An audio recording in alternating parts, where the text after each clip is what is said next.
আমৃত্যু ভালোবাসি তোকে সিজন 2 পর্ব 16 লিখেছেন সালমা চৌধুরী। বন্যার চোখ দুটো বন্ধ, কিন্তু অন্যদিকে তার ভিলেন তার বন্ধ চোখে তাকিয়ে আছে। হঠাৎ বাজ পড়ার শব্দে বন্যা ভয়ে চোখ খুলে দেখল তার সামনে তানভীর দাঁড়িয়ে তার দিকেই তাকিয়ে আছে।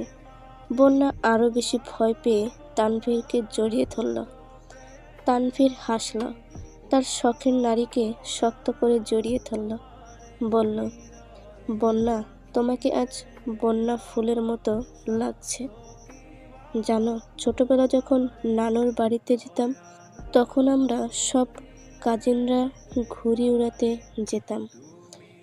তখন দেখতাম একটা বড় গাছে সাদা সাদা ফুল ফুটত। নাম জানতাম না, কিন্তু ভালো লাগতো। একদিন নানুর কাছে জানতে চাওয়া, নানু বলল, এটা বন্যা ফুল। আজ সাদা শাড়িতে তোমাকে সেই ফুলের মতো লাগছে, যা দেখে আমি মুগ্ধ হয়েছি বহুবার। বন্যা তানভীরের কথা শুনে বুক থেকে মাথা তুলে সোজা হয়ে দাঁড়ালো। তানভীর বন্যার নরম দুহাত আর হাতে মুঠোবন্দি করে কণ্ঠে মাদকতা নিয়ে বলল, বন্যা ফুল, তুমি কি জানো কত রাত জেগেছি তোমাকে আপন করে পাওয়ার অপেক্ষায়। দিনের পর দিন আকুল হয়ে ছুটে গেছি তোমার ভার্সিটিতে, তোমার গলিতে, তোমাকে এক নজর দেখার অপেক্ষায়। সেই তুমি অবশেষে আমার হলে। তানভীর নেশাক্ত কণ্ঠে বলল, খুব ভালোবাসি বন্যা ফুল। বৃষ্টি বাড়ছে, দুজনেই পুরো ভিজে গেছে।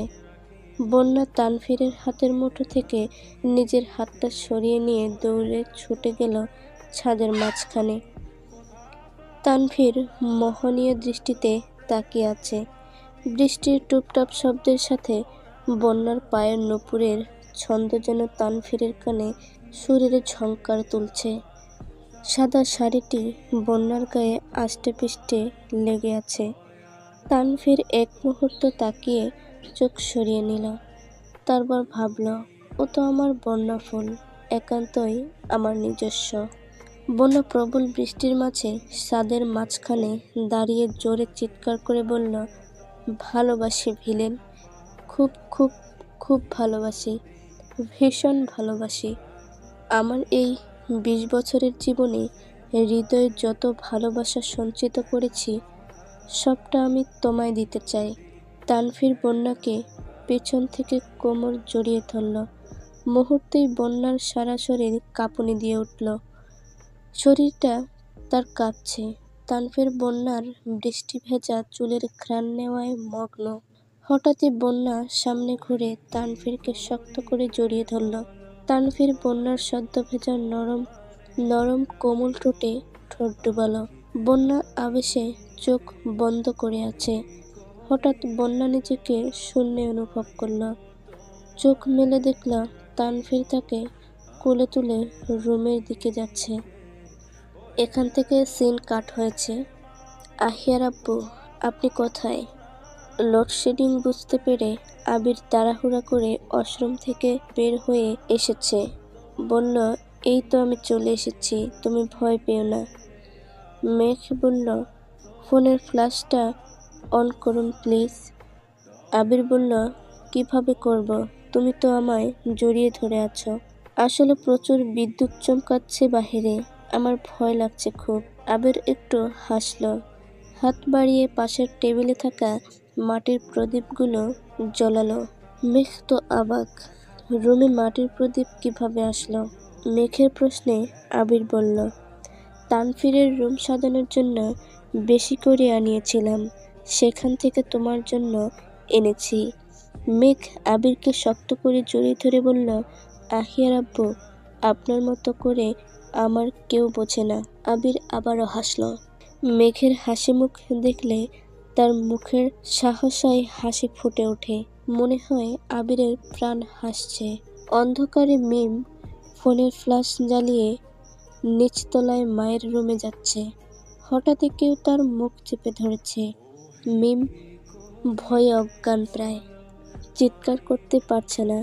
অন্ধকারে অন্ধকারে সে বুঝতে পেরেছে পুরুষদেহী লোকটা তাকে সিঁড়ি বেয়ে ছাদের দিকে নিয়ে যাচ্ছে।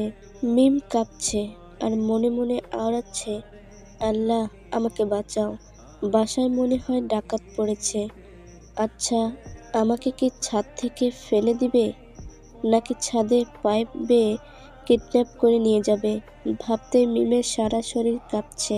ছাদে এসেই মুখের উপর থেকে হাতটা আলগা হলো। মিম হাতটা সরিয়ে চিৎকার দিল, আব্বু, ভাইয়া। হঠাৎ একটা হাত মুখটা আবার চেপে ধরল। পেছন থেকে হেসে বলল, চুপ, আমি আরিফ, ভয় পেও না। বলেই আরিফ হাত সরিয়ে নিল। মিম দীর্ঘশ্বাস ফেলে বলল, আরিফ ভাইয়া আপনি? আরিফ নিশ্চুপ, এক দৃষ্টিতে মিমের বৃষ্টি ভেজা মুখের দিকে তাকিয়ে আছে। কথা বলছেন না কেন? এই বৃষ্টিতে আমাকে ছাদে কেন আনলেন? আরিফ এখনো চুপ। আজ কোনো কথাই নেই তার মুখে। কি হলো আরিফ ভাইয়া? অন্য সময় তো মুখে কথার খই ফোটে, আজ কোনো কথা বলছেন না কেন? আরিফ চুপচাপ মিমের দিকে এক পা আগালো। এ পর্যন্ত ছিল পর্ব 16। আমি এখন পর্ব 17 পড়ছি। আরিফ এক পা করে মিমের দিকে এগোচ্ছে। মিমও এক পা করে পেছনের দিকে পিছাচ্ছে। মিম কিছুটা ভীত চোখে আরিফের দিকে তাকালো। কাঁপা কণ্ঠে বলল, আরিফ ভাইয়া, কি হলো? কেন এসেছেন বলবেন তো? আরিফ স্থির চোখে মিমের ভয়ার্ত মুখের দিকে তাকিয়ে আছে। বলল, মিম, তুমি ভয় পেও না। তোমার অসম্মান হবে এমন কিছু আমি করব না। আমি তোমার সাথে কয়েকটা কথা বলতে চাই, বলেই চলে যাব। এমন কি বলবেন যার জন্য এত রাতে বৃষ্টির মধ্যে ছাদে নিয়ে আসতে হলো? আমাকে যেতে দিন, কেউ দেখলে সমস্যা হবে। আরিফ মোহনীয় দৃষ্টিতে মিমের বৃষ্টি ভেজা মুখের দিকে তাকিয়ে আছে। তার চোখ দুটো কিছু বলছে, যা আরিফ মুখ ফুটে বলতে পারছে না। হঠাৎ আরিফ মিমের দুগালে দুহাত রেখে কণ্ঠে মাদকতা মিশিয়ে বলল, মিম, আমার জীবনে তুমি সেই ব্যক্তি যাকে দেখলে মুহূর্তেই আমার হৃদস্পন্দন বেড়ে যায়, যাকে এই মুহূর্ত দেখার তৃষ্ণা আমার হৃদয়কে ব্যাকুল করে, যার জন্য নানান অজুহাতে এই খানবাড়িতে আমি বারবার ছুটে আসি। মিম, তুমি সত্যি জানো না, তুমি হাসলে তোমার এই চোখ দুটো হাসে। তোমার ওই সমুদ্রের মতো গভীর চোখের চাহনি দেখে আমার হৃদয় ঘায়েল হয়ে প্রতিঘাতে প্রতি মুহূর্তে। আমার চোখে তুমি এক ভয়ঙ্কর সুন্দরী, যার মোহে আমি সারা জীবন কাটিয়ে দিতে পারি। আমার হৃদয়ের রানী তুমি।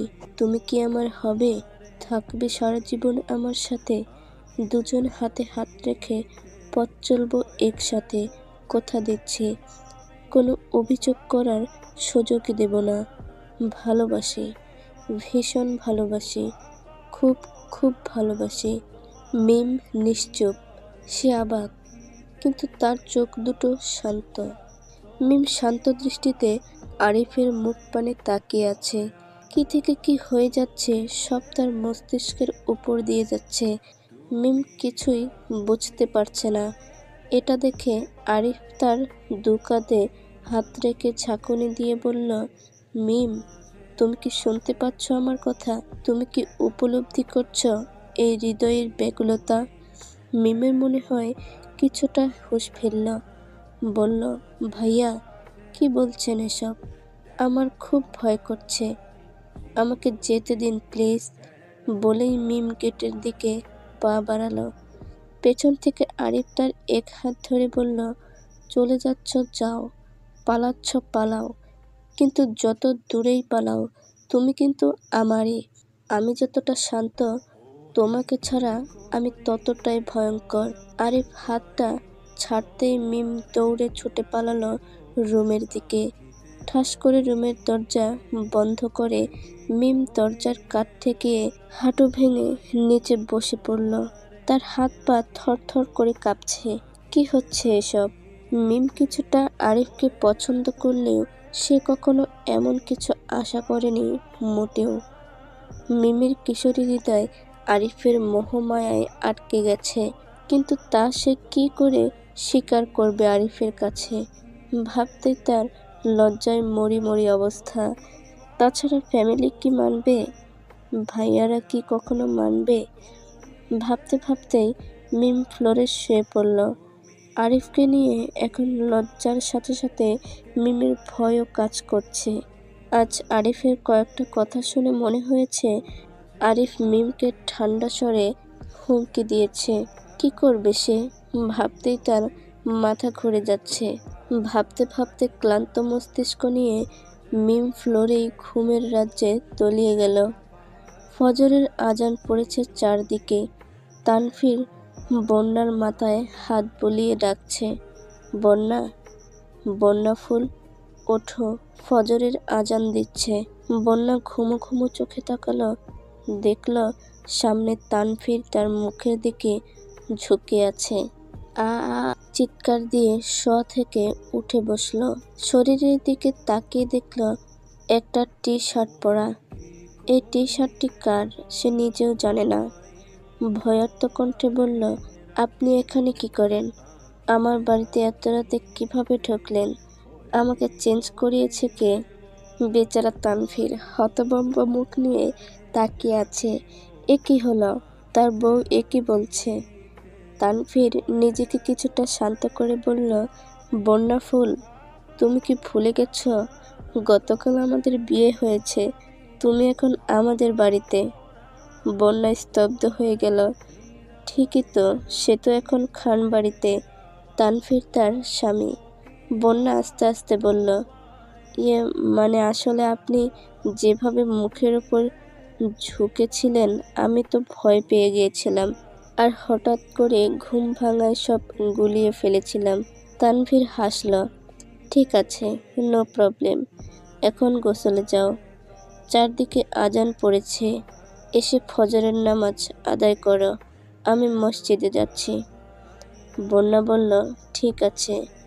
মনে মনে আওড়াচ্ছে, ভিলেনের বাচ্চা ভিলেন। আমার সারা শরীর ব্যথায় টনটন করছে, সব দোষ ওই ভিলেনের। ভাবতে ভাবতে বন্যা গোসলে ঢুকল। এ পর্যন্ত পর্ব 17 ছিল। আমি এখন পর্ব 18 পড়ছি।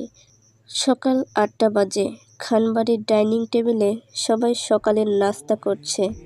আজকের নাস্তাটা বন্যা নিজের হাতে তৈরি করেছে। আবির, আলী আহমদ খান, মোজাম্মেল খান, ইকবাল খান সবাই তৈরি হয়ে নেমেছে অফিসে যাওয়ার জন্য। তানভীর ছুটি নিয়েছে 1 সপ্তাহের জন্য। হঠাৎ মেঘের শরীরটা খারাপ লাগায় মেঘ তাড়াহুড়ো করে রুমে চলে যায়, যা আবির স্পষ্টভাবে খেয়াল করল। সেও তাড়াহুড়া করে নাস্তা সেরে রুমের দিকে যাচ্ছে। আলী আহমদ খান বলল, কি রে আবির, অফিসে যাবি না? উপরে যাচ্ছিস যে? আবির বলল, তোমরা সবাই চলে যাও আব্বু, আমি একটু পর আসছি। বলেই আবির রুমের দিকে গেল। রুমে ঢুকে দেখে কেউ নেই, কিন্তু ওয়াশরুম থেকে পানি পড়ার শব্দ আসছে।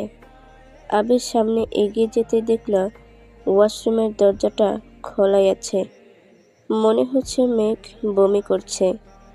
আবির ছুটে ভেতরে গেল, গিয়ে মেঘকে ধরল। তার মাথায় পানি দিয়ে তারপর তাকে রুমে নিয়ে শুয়ে দিল। আবির চিন্তিত। এই কয়েকটা দিনে মেঘের মুখটা কেমন ফ্যাকাশে হয়ে গেছে, চেহারার কয়েকটা ব্রণ উঠেছে। আবির মেঘের দুর্বল চেহারার দিকে তাকিয়ে আছে। হঠাৎ মেঘ চোখ খুলে বলল, আহিয়ার আব্বু, আপনি কেন এত চিন্তা করছেন? আমার কিছু হয়নি।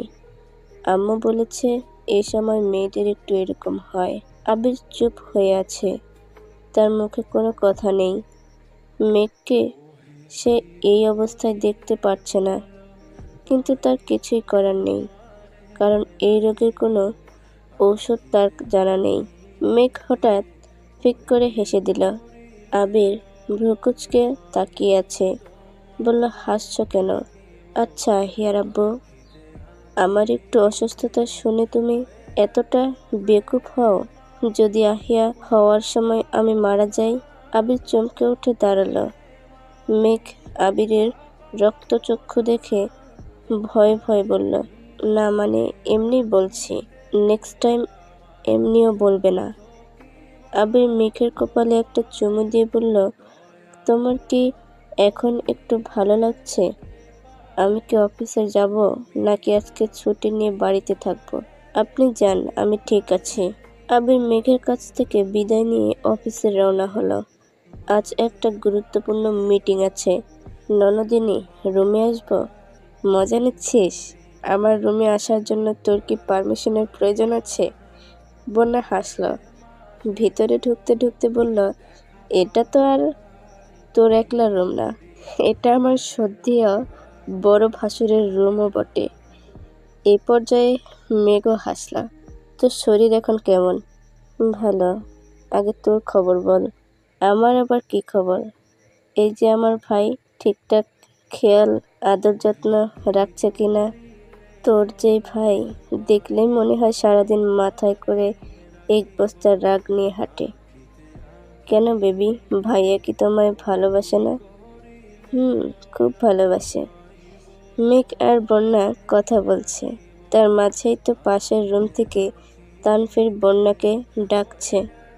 বন্যা রুমের দিকে গেল, বলল, কি হয়েছে, এভাবে ডাকছেন কেন? মনে হচ্ছে বাড়িতে ডাকাত পড়েছে।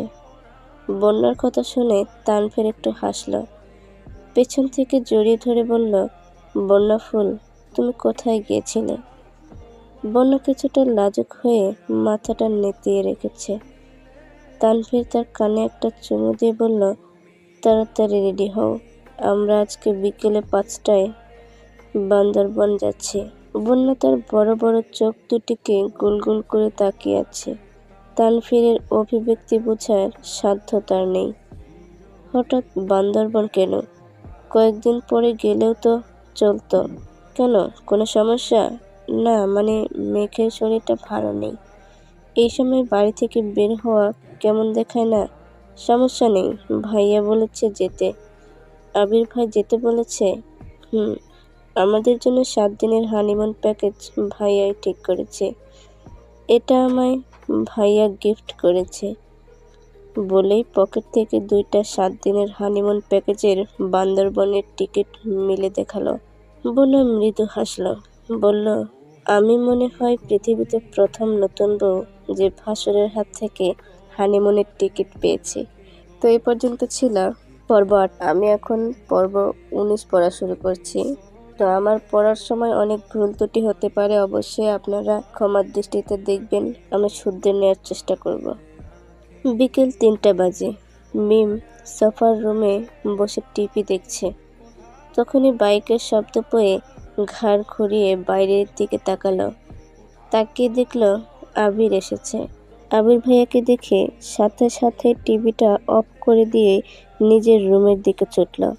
আবির ভাইয়া দেখলে নিশ্চয়ই এখন ধমক দেবে, বলবে দুপুরবেলা টিভির রুমে কি করছিস?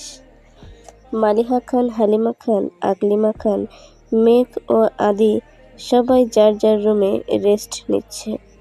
নিচে কাউকে না দেখে আবির সরাসরি নিজের রুমের দিকে গেল। যাওয়ার সময় তানভীরের রুমটার দিকে চোখ পড়ল। দরজা ভিড়ানো।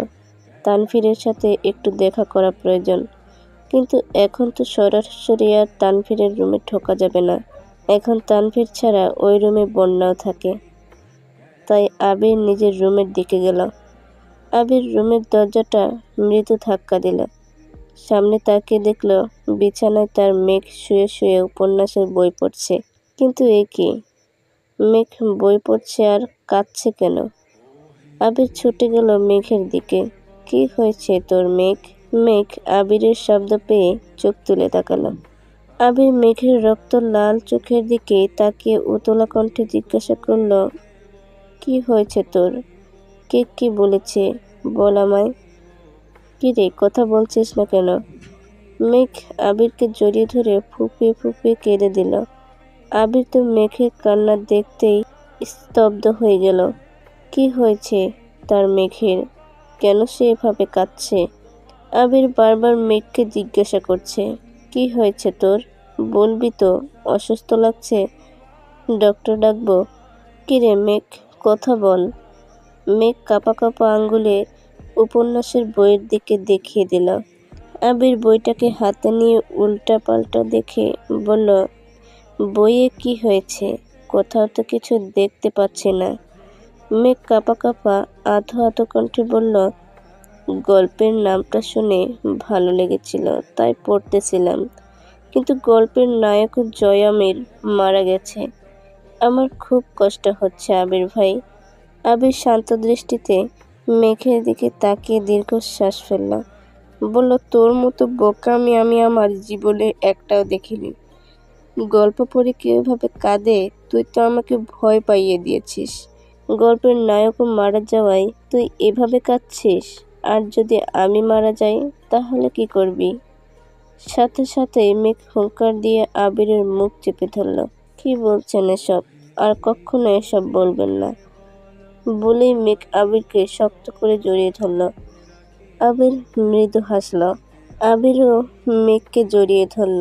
কিছুক্ষণ সময় দুজনে চুপচাপ থেকে হঠাৎ মেঘ বলল, ছাড়েন আমায়। আপনার জন্য খাবার কি উপরে নিয়ে আসবো, নাকি নিচে যাবেন? কোনোটাই না, আমি অফিস থেকে লাঞ্চ করে এসেছি। মেঘ বলল, আজ এত তাড়াতাড়ি ফিরলেন যে? সকালে তোমায় অসুস্থ দেখে গেলাম, তাই মনটা ভালো লাগছিল না। আরও আগেই চলে আসতাম, কিন্তু ক্লায়েন্ট মিটিংটা একটু লেট করে শুরু হয়েছিল। তোমার এখন কেমন লাগছে? মেঘ বলল, ভালো। যান, ফ্রেশ হয়ে আসেন। তানভীর কি রুমে আছে? ওরা ট্রিপে যেতে রেডি তো? তুমি কিছু জানো? বেবি একটু আগে এসেছিল, বলেছে সব রেডি আছে। বেবিকে এইবার ভাবি বলা শেখো। ও তোমার বড় ভাইয়ের বউ হয় এখন। বলতে তো চাই, কিন্তু মনে থাকে না। আবির আরেক দফা হাসল। আবিরের হাসি দেখে মেঘও হাসল। আবির মেঘের কপালে চুমু দিয়ে ফ্রেশ হতে গেল। মিম ব্যালকনিতে দাঁড়িয়ে দুপুরের কড়া রোদের দিকে তাকিয়ে আছে। সে আজকাল একা একাই হাসে।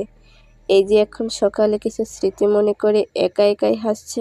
সকালে মাহমুদা খান তার ফ্যামিলি নিয়ে নিজের বাড়িতে চলে গেছে। যাওয়ার সময় আরিফ মিমের সামনাসামনি পড়তেই সবার অগোচরে মিমকে চোখ মেরে ফিসফিসিয়ে বলল, মামাতো বোন আমার, আবার দেখা হবে। মিম হতবিহ্বল চোখে আরিফের যাওয়ার পানে তাকিয়েছিল। আজ আরিফকে দেখলে মুখে কোনো কথাই আসে না তার। সম্পর্কটা প্রথমের মতো থাকলে কয়েকটা কটু কথা শুনিয়ে দিত। আরিফ যাওয়ার পর মিম অনেকক্ষণ দরজা বন্ধ করে নিজের রুমের ফ্লোরে বসেছিল। বাড়িতে তার নিজের লোকেরা সবাই আছে, তাও আজ কেন জানি বুকের ভেতরটা ফাঁকা ফাঁকা লাগছে। মনে হচ্ছে কি যেন নেই, কেউ যেন নেই। এখন মিম ব্যালকনিতে দাঁড়িয়ে দুপুরের রোদের দিকে তাকিয়ে ভাবছে, যদি সে এখন দেখত আরিফ খান বাড়ির গেট দিয়ে ঢুকছে, এসে তাকে বলছে, মিম, তোমার জন্য মনটা ছটফট করছিল, তাই চলে এসেছি। মিম হাসল আর মনে মনে বলল, কি বোকা বোকা চিন্তা ভাবনা হয়েছে তোর মিম। বন্যা, এই বন্যা, তোমার কি এখনো দুপুরের রেস্ট নেওয়া হয়নি? বেলা 4টা বাজে, 5টায় ট্রেন। আমাদের রেডি হতে হবে তো। আরেকটু ঘুমাতে দাও প্লিজ। রাতে ঘুম হয়নি কাল। তো এই পর্যন্ত ছিল পর্ব 19। আমি এখন পর্ব 20 পড়া শুরু করছি। বিকেল 4:30 বাজে। খানবাড়ির ডাইনিং রুমে বাড়ির সবাই বসে আছে। আবির গেটের সামনে বাড়ির গাড়িটি নিয়ে অপেক্ষা করছে। মূলত সেই আজকে তানভীর আর বন্যাকে স্টেশনে পৌঁছে দেবে। মেঘ অনেকবার জিদ করেছে আবিরের সাথে যাওয়ার জন্য, কিন্তু আবির নিতে নারাজ। তানভীর আর বন্যা সিঁড়ি দিয়ে নামছে। ডাইনিং রুমের দিকে তাকিয়ে দেখল বাড়ির পুরুষেরা আজকে একটু আগেই অফিস থেকে ফিরেছে। পাশে মহিলারাও দাঁড়িয়ে আছে তাদের অপেক্ষায়। মেঘ গাল ফুলিয়ে বসে আছে। মিম তার পাশে দাঁড়িয়ে। তানভীর এসে মেঘের পাশে দাঁড়ালো, বলল, বনু। মেঘ অন্যদিকে তাকিয়ে আছে। মনে হচ্ছে সে তানভীরকে দেখেনি। বন্যা এসে মেঘকে পেছন থেকে জড়িয়ে ধরে বলল, ননদিনী, কি হয়েছে তোর? তানভীরও বলল, কি হয়েছে বনু তোর? ভাইয়া কিছু বলেছে? ভাইয়া, আমি তোমাদের স্টেশনে পৌঁছে দিতে যেতে চাই, কিন্তু তোমাদের শ্রদ্ধেয় বড় ভাই আমাকে নিতে নারাজ। তানভীর হাসল, বলল, ভাইয়া তো তোর ভালোই চায়, তুই তো তা জানিস তুই তো তা জানিস। তাছাড়া এই সময় বেশি বাহিরে যাওয়া উচিত নয়। ভাইয়া তুমিও যাও যাও, তোমাদের কারো সাথে আমার কোনো কথা নেই। বন্যা এসে বলল, বেবি, ভাইয়াকে বলে দেব এক সময় বিকেলে তোকে নিয়ে বাইরে ঘুরতে বের হতে। এখন প্লিজ রাগ করিস না। যাওয়ার সময় তোর যাওয়ার সময় তোর রাগী চেহারা দেখে গেলে আমাদের কারই ভালো লাগবে না। বন্যার কথা শুনে মেঘ কি বুঝলো কে জানে। বন্যাকে জড়িয়ে ধরে বলল, হ্যাপি জার্নি বেবি। উপস্থিত সবাই হাসল। বন্যায় একে একে সবাইকে বিদায় জানালো। আলী আহমদ খান তানভীরকে ডেকে বলল, সাবধানে যাবে, বন্যার খেয়াল রাখবে। বন্যার মুখ থেকে যেন তোমার নামে কোনো অভিযোগ না শুনি।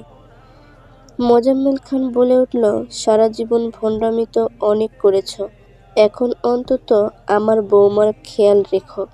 বৌমার সামান্যতম কোনো ক্ষতি হলে তোমাকে আমি আস্ত রাখব না। দুই ভাইয়ের কথার মাঝে ইকবাল খান বলে উঠল, ভাইজান, ওদের এখন প্লিজ যেতে দিন। যাওয়ার সময় অন্তত ছেলেটাকে আর বকবেন না।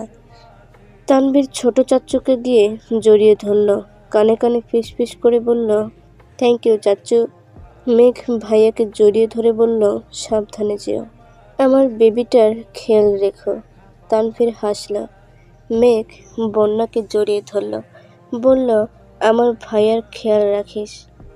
যথা আজ্ঞা ননদিনী। তানভীর বন্যা বাহিরে এসে দেখল আবির গাড়ি নিয়ে অপেক্ষা করছে।